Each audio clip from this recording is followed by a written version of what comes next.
What the heck is this construction sand DM Scotty is always talking about, and where do I get it? Today I want to talk about a subject I get asked about quite a bit, and this subject is sand. This is the biggest question I get all the time from viewers. They're asking me about the construction sand. What is it? Where do I get it? And that kind of thing. Well, this is going to be a little primer for you guys, talking about why I use it, where to get it, and that kind of thing. So let's hit our table and our information board, and Scotty's going to talk about where to get that construction sand he's always talking about. In our discussion of sand, of course, we'll talk about play sand first. And this is just a very fine sand that's been sifted. The larger aggregate has been sifted out of it. And it's just literally like grains of sand. And it's not really my favorite to use for projects because it's all one size and I like the variation of size in my projects. So I like to use the all-purpose sand. This is what I'm always talking about, my construction sand. And it has all different size aggregates. Pebbles down to the sand grains, and this is perfect for rubble or earth on your projects because it's not just a glob of all the same size aggregate, right? So I really like this, and that's my favorite to use. So now what we're going to do is do a little test here with some cardboard and my favorite glue, Glue-All, and we're going to put a swatch of glue on there and then dump some play sand on here. We're going to let this dry and see what happens. I like to leave the sand on there because the glue will soak into the higher layers of sand. Okay, so now I'll do some another test with the all-purpose sand.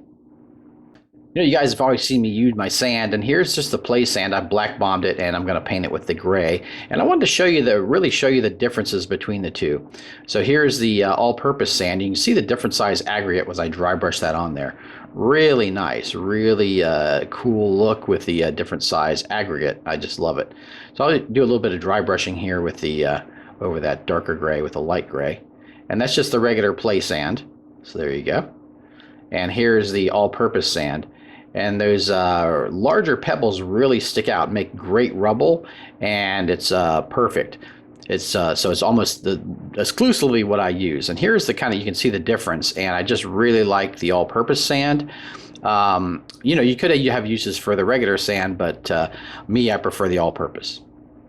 Although the all-purpose sand is very cheap per bag, another material people like to use is cat litter, clay cat litter. And I must say, I'm really not a fan of cat litter.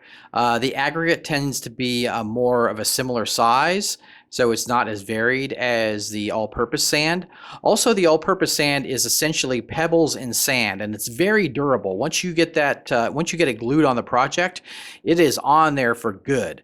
With cat litter, clay cat litter, it will actually shear off your projects. It's clay, so it cracks and shears off very easily. So I must say I am not really that big of a fan of cat litter. Just spend a few bucks and do yourself a favor and get the all-purpose sand.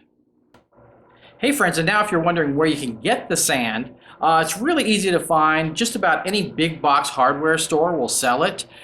Some big retail outlets, smaller hardware stores will sell it. Just about anywhere that sells like concrete products will sell the all-purpose sand. So to make sure that's what you get, you want to get the all-purpose sand. Also, I like to, when I have the bag, it's a pretty big bag, and you can store it somewhere in your basement or your garage or whatever, or even in your closet. Just be careful you don't spill it and you don't get sand everywhere. But I like to break it down and put it in something smaller that it's easier to use at my craft station. So I have this little glass jar that I use, and I have a small cup that I can just, you've seen me use in the video, that I can just pull some sand out and just pour it on the project. So it makes it nice to have something like this, a plastic container. This is a glass container, but you could have a plastic container, any kind of throwaway container that you would have, and a small cup really helps to place the sand itself. And you want to have something to catch all the excess sand so you can pour it back in here when you're done, and you have it all in one place. And then when this runs out, you just fill it up. I've had my bag for years, actually since I started the channel, so you don't really have to worry about running out. One bag is gonna last you forever, and it's not that expensive. It's I think less than $5. So yeah, it's not very expensive. It's easy to find. Just check out your big box hardware stores. There you go, your all-purpose sand. That's what I'm always talking about.